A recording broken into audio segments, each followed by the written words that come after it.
Pierre Orveau, ben, c'est un homme qui a passé 70 ans maintenant, et qui est amoureux de sa ville, puisque une interview est liée à la Ducasse, et que j'aime bien. Je trouve que Goliath, fêter Goliath, c'est ouvrir la vie qui est en fait souvent parsemée de soucis et de difficultés, de problèmes quotidiens, de l'ouvrir à un autre moment, un moment de joie, et surtout de joie partagée avec des amis, avec la famille d'abord, et avec tous les autres, qui prennent, je trouve, davantage conscience en ces moments festifs de leur identité et de leur cohésion. En cela, je suis parfaitement à toi. Comment tu as appris que tu allais être l'orateur des Vêpres, quoi? Ben, il y a déjà 6-7 ans, on m'avait demandé, j'avais écrit d'ailleurs l'un de l'autre sketch, si je puis dire, qui avait d'ailleurs été publié aussi, un fameux d'Innu, procès verbal, etc. Et étant donné la qualité désastreuse de la sonorisation, il faut bien reconnaître que malheureusement, hein, les gens qui ont l'intention d'assister, qui paient leur place, sortent souvent déçus du fait que la qualité sonore est épouvantable.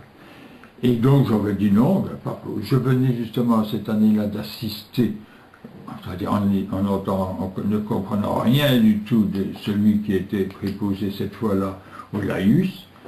Et donc, j'avais refusé. Mais ici, bon, on est revenu à la charge. Et l'occasion me séduisait particulièrement dès lors que on peut commémorer, à l'occasion, on en avait parlé, du 60e anniversaire du dernier grand incendie, il y a 60 ans, donc de Saint-Julien. Ça m'a séduit, et j'ai pensé pouvoir mettre en scène, comme je l'ai expliqué, nos géants participant à l'extinction avec l'aide des pompiers, mais de ce fameux incendie, tout en me permettant d'y introduire les édiles communaux et autres personnalités de manière à les titiller un petit peu, mais jamais méchamment, comme tu le sais. Est-ce que l'exercice est difficile de faire l'oratoire en patois, quoi? Mais c'est-à-dire, le patois, le lit est très difficile. C'est lit, bon, l'entente, bien sûr, c'est un vocabulaire particulier, peut-être moins connu de la plupart des gens à l'heure actuelle. C'est la raison pour laquelle, dans le texte qui est paru dans la revue du Cercle d'Histoire, j'ai introduit un glossaire de telle manière que les lecteurs, cela les aide dans la lecture du texte. C'est difficile à le dire, pas plus. Le tout, c'est qu'il faut peut-être répéter un peu plus, que j'ai donné une conférence à tourner il y a un mois, à la Maison de la Culture. Ça m'est moins difficile, parce que l'expression, on connaît bien son sujet, hein, qui se conçoit bien s'exprime clairement, comme disait Boileau. Et en patois, c'est un peu plus difficile. Et surtout la lecture est plus difficile. Parce que finalement, aujourd'hui, on ne connaît plus le patois. Même, je dis dans mon introduction, là, dans mon texte, mais ça je l'ai écrit en français, que on peut considérer quoi qu'on fasse d'ailleurs, on pense parfois réintroduire à l'école le patois, c'est pas perdu. Il suffit d'écouter des ouvriers qui travaillent sur un chantier, ils s'expriment en français, un français qui n'est pas très châtié, ça j'en conviens, mais il ne s'exprime plus en patois. Donc le patois, au fil des générations, se perd. Et c'est la raison pour laquelle je crois que de temps en temps, il est bon que quelqu'un qui le maîtrise encore, puisse sauvegarder un petit peu cette langue vernaculaire, hein, c'est plein de saveurs, très colorée. Hein. Un peu du sud, quoi, Zongo. Ah ouais. Du sud de la France, Zongo. Oui.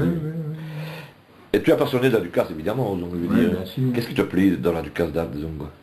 Mais c'est ce que je voulais dire en introduction, c'est que le fait de fêter la Ducasse, Gouillac, la dédicace de l'église Saint-Julien, ben,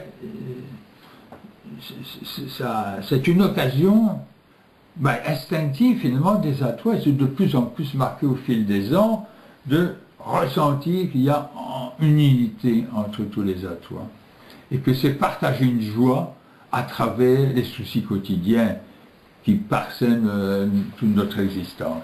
Donc c'est une des raisons pour lesquelles j'aime Goyette, et puis tout simplement parce que j'ai été baigné dedans depuis que je suis gosse.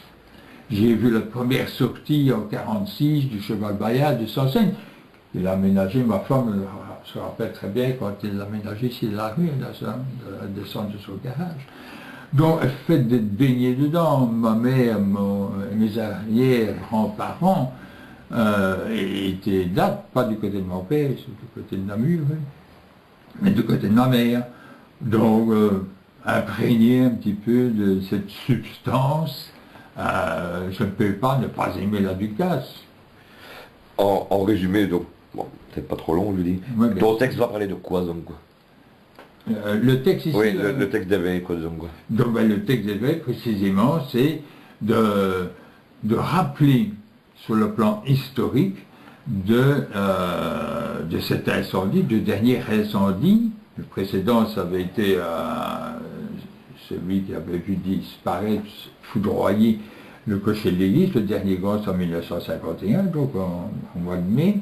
J'en ai été témoin, puisque à cette époque-là, j'ai été élève à l'Athénée en primaire, chez Brismer, et que nous avons assisté depuis la fenêtre de notre classe au début de l'incendie. Nous avions justement cours avec le vicaire Boulanger, qui donnait le cours de religion à l'Athénée, et s'est encouru d'Arda pour aller avec les autres sauver les meubles.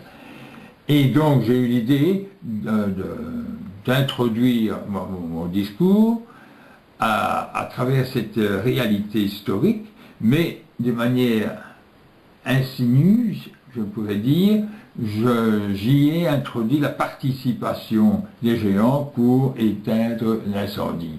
Ce qui m'a donné l'occasion d'y mettre en scène aussi des édiles de la commune et d'autres personnages, d'autres personnalités comme les Jean-Pierre Ducastel, Christian Canuyer et autres secrétaires communaux. Bon. Et donc j'ai introduit cette participation des édiles, tout ça, il y a une bonne part de réalité, mais j'en profite pour entraîner le public dans un conte fantastique, puisque je fais participer les géants à l'extinction. Et je termine, mais ça je laisse la surprise finalement aux éditeurs. Donc quelque part, tu as travaillé ça comme un enfant, quoi, donc. Ah oui, avec le regard de l'enfant que j'ai été, puisque j'avais 10 ans en 1951, avec le regard de l'enfant de cette époque-là, mais fait marquant, évidemment, je ne l'ai jamais oublié, j'ai des détails encore très précis en tête. Et c'était l'occasion, puisque c'était le 60e anniversaire, eh bien de traduire ce souvenir à travers un texte à la fois historique, mais aussi je dirais, qui est ressorti un peu au con. Est-ce que tu peux dire quelques phrases en partant de l'introduction de ton texte?